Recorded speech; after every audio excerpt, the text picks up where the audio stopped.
جو عورتیں ہیں، ہمارے اسلام کی جو لڑکیاں ہیں، بغیر اپنے شوہر کی اجازت سے گھر سے باہر نکل جایا کرتی ہے۔ میرے قوم کی مسلمانوں، آج ہمارے یہ معاشرہ ہو گیا ہے کہ ہمارے گھروں میں جو بھی جتنی بھی عورتیں پائی جاتی ہیں، بغیر اپنے شوہر کی اجازت سے گھر سے باہر نکل جایا کرتی ہے۔ ایک واقعی کی روشنی میں آپ کو بتاتا ہوں، جو عورتیں میرے قوم کی مسلمانوں، اے میری اسلام کی شہزادیوں، تم لوگ بھی میری بات غور سے سننا۔ اسلام میں عورتوں کا مقام کیا ہے، عورتوں کا مرتبہ کیا ہے، اس واقعے سے آپ سنیے گا۔ اللہ اکبر۔ میرے قوم کے مسلمانوں، جو عورتیں اس وقت اس دنیا میں، اس دور میں بغیر اپنے شوہر کی اجازت کے گھر سے باہر نکلتی کہ ان کا انجام بھی آپ دیکھ لیجیے۔ نبی کے زمانے کا واقعہ ہے، حضور صلی اللہ تعالی علیہ وسلم کے زمانے کا واقعہ۔ ایک صحابی رسول ہے، ان کو اسلام کے لیے خدمت کرنے کے لیے، اسلام کو پھیلانے کے لیے کسی ملک یا کسی شہر میں جانا پڑ رہا ہے۔ وہ صحابی رسول جاتے ہیں، جاتے جاتے اپنے گھر سے جیسے کہ نکلتے کہ اپنی بیوی سے کہتے کہ اے میری بیوی، میں تو گھر سے جا رہا ہوں لیکن بغیر میری اجازت کے تم گھر سے باہر مت جانا۔ ان کی بیوی نے کہا ٹھیک ہے۔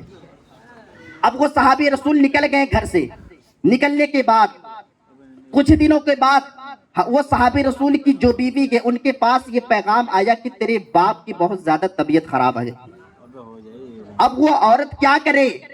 میرے شوہر نے تو اجازت نہیں دیا، میں گھر سے کیسے باہر نکلوں؟ اس وقت حضور موجود تھے۔ وہ عورت نے پیغام بھیجوایا، کس کے پاس؟ حضور صلی اللہ علیہ وسلم کے پاس پیغام بھیجوایا۔ کہا یا رسول اللہ، آپ فرمائے میں کیا کروں، میرے باپ کی طبیعت خراب ہے، میرے شوہر نے اجازت نہیں دیا۔ تب اللہ کے رسول صلی اللہ علیہ وسلم نے فرمایا، اے فلاں عورت، تیرا من تو جا سکتی ہے، لیکن اگر تو شوہر کی اطاعت کرے گی، شوہر کی بات مانے گی تو اللہ تجھے جنت عطا کرے گا۔ سبحان اللہ۔ اس کے بعد سے اس عورت نے نہیں، وہ عورت اپنے باپ کو دیکھنے کے لیے نہیں گئی۔ دوسرے تیسرے دن کے بعد پھر خبر آئی، اس کو پیغام آیا کہ کسی نے کہا تیری باپ کی بہت زیادہ طبیعت خراب ہے، سیریس معاملہ ہو گیا۔ اس عورت نے پھر دوسری بار حضور کے پاس پیغام بھیجوایا، یا رسول اللہ آپ کچھ فرمائیے، آپ مجھے کچھ بتائیے، معاملہ سمجھ میں نہیں آ رہا ہے، میرے باپ کی بہت زیادہ طبیعت خراب ہے، اتنی زیادہ بالکل سیریس معاملہ ہو گیا ہے۔ اللہ اکبر۔ پھر حضور صلی اللہ علیہ وسلم نے یہی کہا، اے فلاں عورت، تو جانے کو تو جا سکتی ہے، لیکن اگر تو اپنے شوہر کی بات مانے گی، اپنے شوہر کی اطاعت کرے گی تو اللہ تجھے جنت عطا کرے گا۔ پھر کچھ دنوں کے بعد تیسری بار جب اس کو پیغام آیا ہے، کسی نے آ کر کے کہا، اے فلاں عورت، تیرے باپ کا انتقال ہو گیا۔ اللہ اکبر۔ تیرے باپ کا انتقال ہو گیا۔ اب اس عورت نے کیا کیا؟ حضور کے پاس پیغام بھیجوایا، یا رسول اللہ اب بتائیے میں کیا کروں، میرے باپ کا تو انتقال ہو گیا۔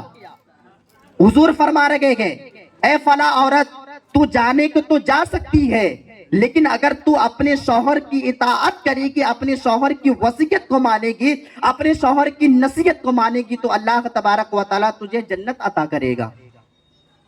اللہ اکبر۔ وہ عورت اپنے باپ کو دیکھنے کے لیے بھی نہیں گئی، اپنے باپ کے جنازے میں، اپنے باپ کی میت میں بھی نہیں گئی۔ میرے قوم کے مسلمانوں، حضور صلی اللہ تعالیٰ علیہ وسلم نے جب اتنا کہا کہ جب تو اپنے شوہر کی اطاعت کرے گی تجھے جنت ملے گا، اللہ اکبر، اس کے باپ کا جنازہ بھی ہو گیا، میت بھی ہو گئی، دفن بھی ہو گیا۔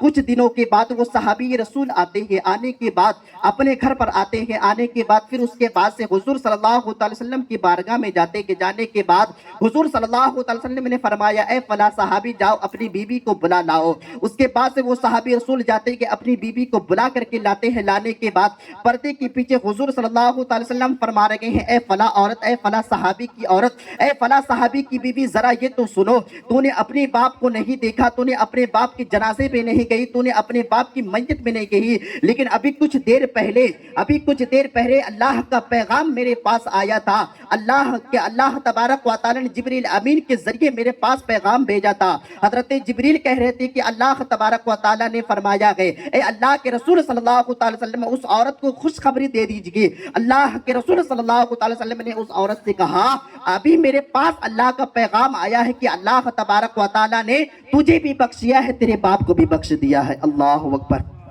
تجھے بھی بخش دیا، تیرے باپ کو بھی بخش دیا۔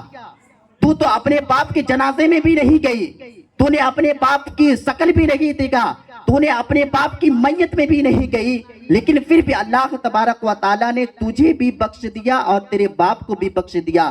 جانتی ہوں کیوں بخش دیا؟ اس لیے بخش دیا کہ تو نے اپنے شوہر کی اطاعت کی تھی, تو نے اپنے شوہر کی نصیحت کو مانا تھا, تو نے اپنے شوہر کی وصیت کو مانا تھا. اور دنیا میں جو بیوی اپنے شوہر کے بغیر اجازت سے گھر سے باہر نکل جاتی ہے, اللہ کے رسول صلی اللہ علیہ وسلم فرماتے ہیں کہ وہ جہنم میں چلی جائے گی. لیکن اگر اپنے شوہر کی بات مانے گی, اپنے شوہر کی بات مان کر کے, وہ اللہ کے رسول صلی اللہ علیہ وسلم نے فرمایا دیکھ لو, تم نے اپنے باپ کے جنازے میں بھی نہیں گئی, اس لیے کہ تمہارا شوہر تمہیں